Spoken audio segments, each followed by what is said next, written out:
information to you, and I have no personal animosity against them. Well, I mean, except for... Anyway. I'm getting ahead of myself. Just thought you should know that I admire this company greatly for what it was and what it can be, but in order to look towards the future, we all have to learn from the mistakes of the past. And really, for Capcom, there are few mistakes bigger, more embarrassing, or more costly than the failed sequel 2009's Bionic Commando, a game I'm sure most of you are passingly familiar with. However, you may not be aware of how this one innocuous, gritty 7th gen action game in a sea of gritty 7th gen action games helped change the course of Capcom's entire business model going forward. So, with the stage properly set, just what happened to Bionic Commando?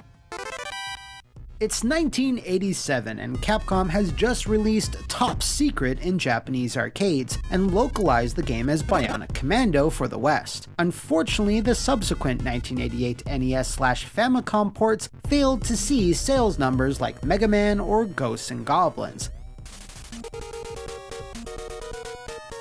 In fact, the Famicom version, Hitler's Resurrection Top Secret, apparently sold quite poorly. So outside the occasional handheld version, the series remained largely dormant. That is, until 2004. Ben Judd, a former employee at Capcom of Japan, was a big fan of the franchise and would routinely pester his friend and boss, good old Papa Inafune, to bring Rad Spencer swinging back into consoles, but was routinely ignored.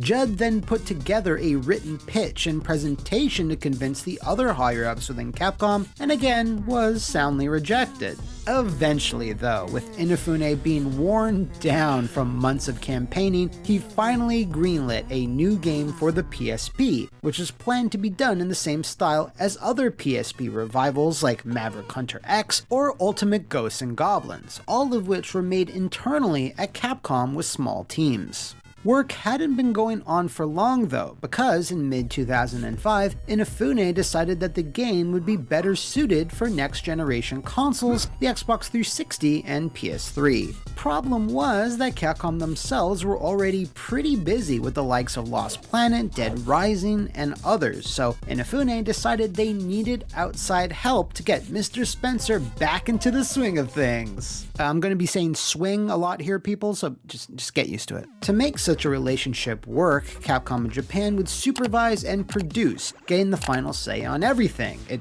was their property after all, while another studio would do the heavy lifting on the programming, level design, etc. For reasons not exactly clear, Stockholm, Sweden's Grin was chosen for this task, which was a very unlikely choice because the only notable games they had made up to that point were ports of Advanced Warfighter 1 and 2 to the PC, and that was pretty much it. The 2.5D PSP project was then also transferred to them and became Bionic Commando Rearmed, an enhanced remake for both XBLA and PSN. It would serve as a way to introduce players back to the franchise, and would stick closely to the formula of the classic game, but this time with an absolutely big slapper of a soundtrack courtesy of Simon Viklund.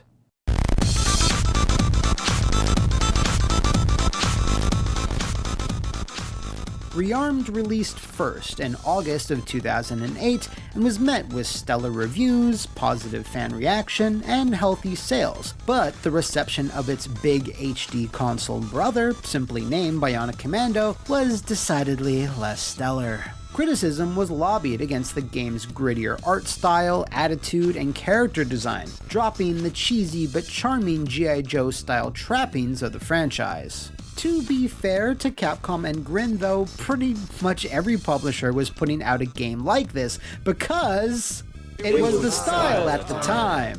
Now, despite this being very common, there was indeed pushback by fans over all the changes, and was compounded even further because Capcom was handing the keys to a franchise over to a non-Japanese developer with an unproven track record. Staying within the lines of a 2.5D remake was one thing, but a big 3D sequel with a huge edgy attitude adjustment was another.